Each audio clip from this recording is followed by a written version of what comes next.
मेरे प्यारे बच्चों, हम यहाँ पर बात कर रहे हैं कंजर्वेशन ऑफ एंगुलर मोमेंटम की रोटेशनल मोशन चैप्टर की हम यहाँ पर बात कर रहे हैं। हमारे पास में क्वेश्चन है 103।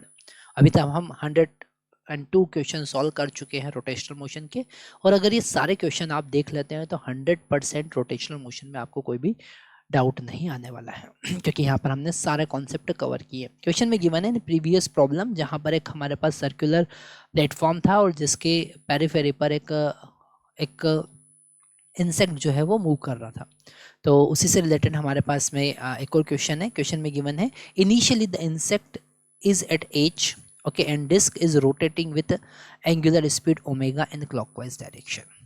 Now the insect is start walking along the rim with speed v relative to the disk along the clockwise direction. Find the new angular speed of platform.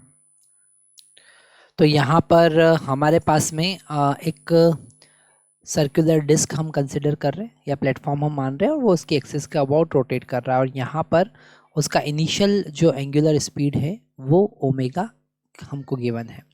ठीक है, अब यहाँ पर हम एंगुलर मोमेंटम कंजर्वेशन का concept use करेंगे और अगर हम इनिशियली एंगुलर मोमेंटम देखें तो डिस्क का मोमेंट ऑफ इनर्शिया होगा mr²/2 प्लस जो इंसेक्ट यहाँ पर उसके पेरिफेरी पे मूव पहले रेस्ट में है, उसने कहा है कि इज एट एच, तो उसका मोमेंट ऑफ इनर्शिया mr² होगा।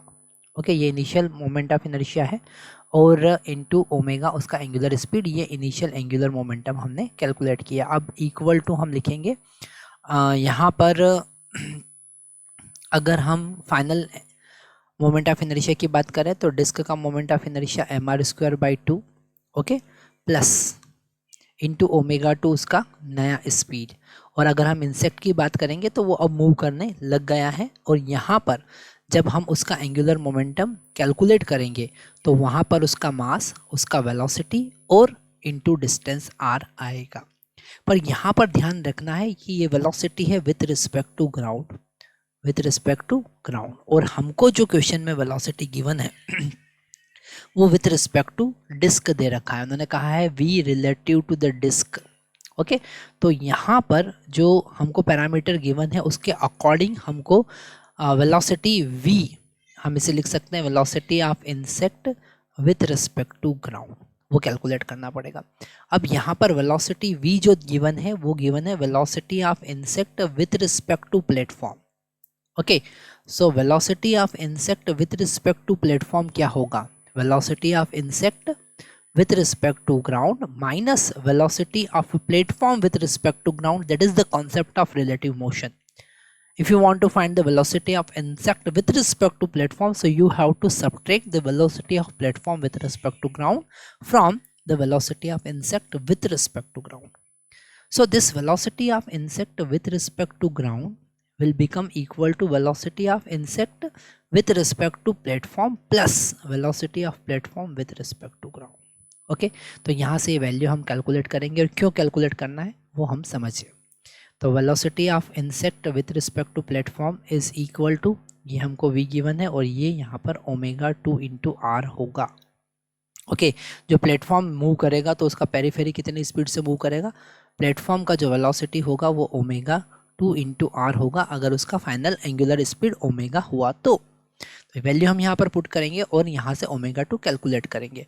तो हमको यहाँ पर मिला mr²/2 plus mr² into omega is equal to mr²/2 into omega 2 plus m, और यहाँ पर हमको मिला v plus omega 2 into r into r।